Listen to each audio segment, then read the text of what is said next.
Hello students, welcome to SPLS competitive YouTube চ্যানেলে তোমাদের সকলকে অনেক অনেক স্বাগত। আপকামিং গ্রাম পঞ্চায়েত কিংবা আইসিডিএস পরীক্ষার জন্য বাংলা বিষয়টি অত্যন্ত গুরুত্বপূর্ণ। বিশেষ করে বাংলার যে ছোট ছোট জায়গাগুলো, যেমন বাংলা বাগধারা, প্রবাদ, এই সমস্ত জায়গাগুলো থেকে কিন্তু বিভিন্ন রকম প্রশ্ন আসতে দেখা যায়।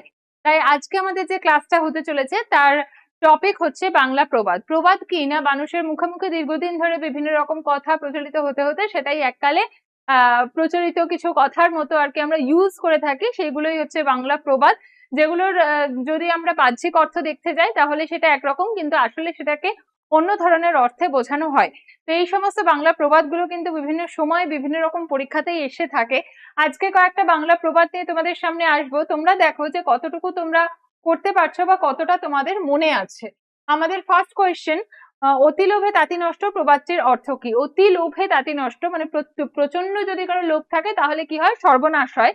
অর্থাৎ অতি লোভে তাঁতি নষ্ট এর মানেটি হলো লোভে সর্বনাশ হওয়া। নাম্বার 2,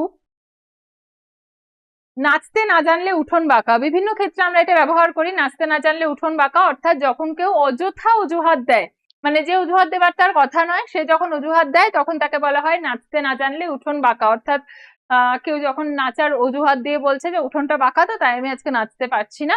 অর্থাৎ নাচতে না জানলে উঠোন বাঁকা এর মানেটা হলো অজুহাত দেওয়া। নাম্বার 3, এক হাতে তালি বাজে না। বহু ক্ষেত্রে আমরা ব্যবহার করি এক হাতে তালি বাজে না দিয়ে। আমি আগে এরকম করে তালি বাজিয়ে দেখাতাম, তো মা বলতো এটা তালি না, এটা চুটকি। তো এক হাতে তালি কখনো বাজে না, অর্থাৎ দোষ দুদিকেরই থাকে, দুদিকের দোষ থাকে বলেই একটা জিনিস আর কি ভাঙনের পথে যায় বা একটা সমস্যা তৈরি হয়। মূল কথা একটা সমস্যা তৈরি হয়। কারোর কম কারোর বেশি দোষ থাকতে পারে, কিন্তু দোষ সবসময় দুজনেরই থাকে। এটাকেই বলা হয় এক হাতে তালি বাজে না, অর্থাৎ উভয়ের দোষ।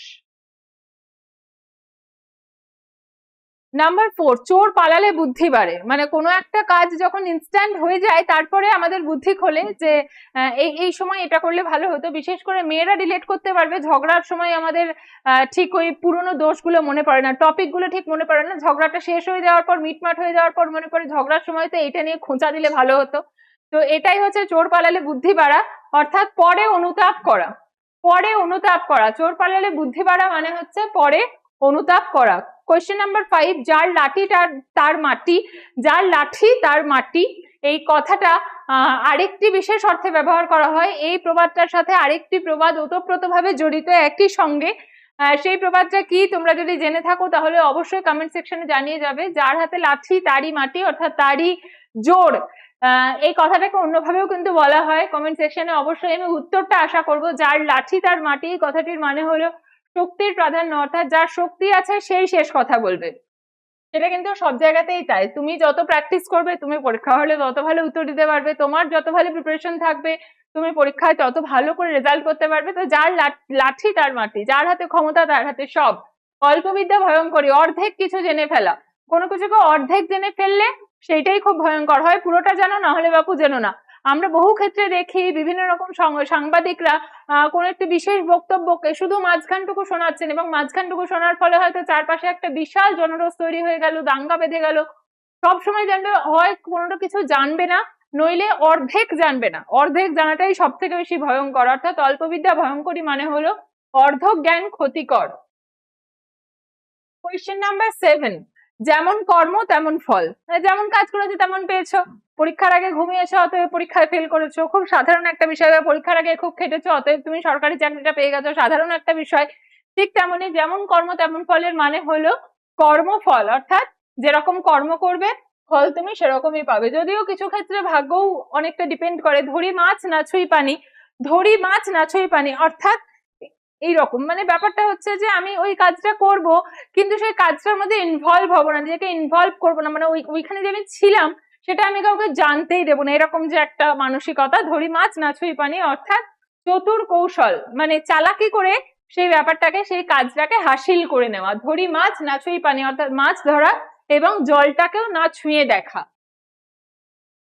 নাম্বার 9, গাছে কাঁঠাল গোফে তেল। অর্থাৎ বেশ, গাছে কাঁঠালটা ধরলো কি ধরলো না, গোফে তেল মেখে রেডি হয়ে নিল, রোজ একবার করে তেল মাখাচ্ছে গোফে, যে কাঁঠালটা পাকা মাত্র আমাকে খেয়ে ফেলতে হবে। অর্থাৎ আগে ভাগে আশা করা, মানে গাছে কাঁঠালটা আদৌ পাকবে কিনা, সেই কাঁঠালটা পাকার পরপরই পড়ে যাবে কিনা, কেউ চুরি করে নিয়ে যাবে কিনা, এই সমস্ত গুলো আগে ভাবলো না। আগে গোফে তেল মেখে রেডি হয়ে নিল যে কাঁঠালটা মানে পড়ার সাথে সাথে আমাকে খেয়ে ফেলতে হবে, সেই কারণে গোফে আগের থেকে তেল মেখে নিল। এটাকে বলা হয় আগে ভাগে আশা করা। আগে তো পড়াশোনা করো, পরীক্ষা দাও, ইন্টারভিউ দাও, পাস করো, শর্টলিস্টে দাও, তারপরে তো চাকরির পড়াশোনা করতে করতেই যদি ভাবো যে হ্যাঁ হ্যাঁ এই তো চাকরি পেয়ে নিয়ে আমি বাড়ি করব গাড়ি করব, এত আশা করে, এইরকম আশা করে লাভ হয় না। আস্তে আস্তে আস্তে আস্তে এগোতে হয়। নাম্বার 10, অতি ভক্তি চোরের লক্ষণ। বহু ক্ষেত্রে শোনা যায় অতি ভক্তি চোরের লক্ষণ। বেশি গদগদ ভাব দেখাচ্ছে, অতি গায়ে পড়ে একদম সে মানে এত প্রেম পীড়িত দেখাচ্ছে যে মানে তার থেকে ভালো আর কেউ চায় না, কেউ হয় না, কেউ করতে পারে না, এরকম যে একটা মানসিকতা থাকে, এইটাকে বলা হয় অতি ভক্তি চোরের লক্ষণ। অর্থাৎ তার নিশ্চয়ই কোনো একটা ধান্দা আছে যে কারণে সে এটা করছে, সেই ধান্দার জন্যই সে এসেছে, ধান্দাটা মিটে গেলেই সে পালাবে। এইটাকেই বলা হয় যে অতিরিক্ত ভক্তি কিন্তু সন্দেহজনক। অতিরিক্ত ভক্তি কিন্তু যে কোনো জায়গাতেই সন্দেহজনক, যে কোনো কিছুর অতিরিক্তই আসলে সন্দেহজনক, কোনো কিছুই অতিরিক্ত কিন্তু ভালো না। বাংলা প্রবাদ কিন্তু পরীক্ষার জন্য গুরুত্বপূর্ণ একটি বিষয়। এইরকম বিভিন্ন বিষয় যদি তোমরা আপডেট পেতে চাও তাহলে কিন্তু অবশ্যই SPLS কম্পিটিটিভ ইউটিউব চ্যানেলটাকে তোমাদেরকে অবশ্যই সাবস্ক্রাইব করতে হবে। এখানে কিন্তু প্রত্যেকটা দিন নিয়মিত বিভিন্ন বিষয়ের উপর ক্লাস হয়। সকাল 11টা থেকে দুপুর 1টা পর্যন্ত বিভিন্ন বিষয়ের ক্লাস এখানে হয়ে থাকে। এই সমস্ত ক্লাসের ডিটেলস নোটিফিকেশন যদি তোমরা পেতে চাও বা এই সমস্ত ক্লাসগুলো যদি ফুল পিডিএফ যদি তোমরা পেতে চাও তাহলে কিন্তু আমাদের এই হোয়াটসঅ্যাপ গ্রুপে জয়েন করতে পারো। হোয়াটসঅ্যাপ গ্রুপে জয়েনের মাধ্যমে তোমরা তোমাদের ক্লাসের নোটিফিকেশন, ক্লাসের ডিটেলস সমস্ত কিছু একই সঙ্গে পেয়ে যাবে।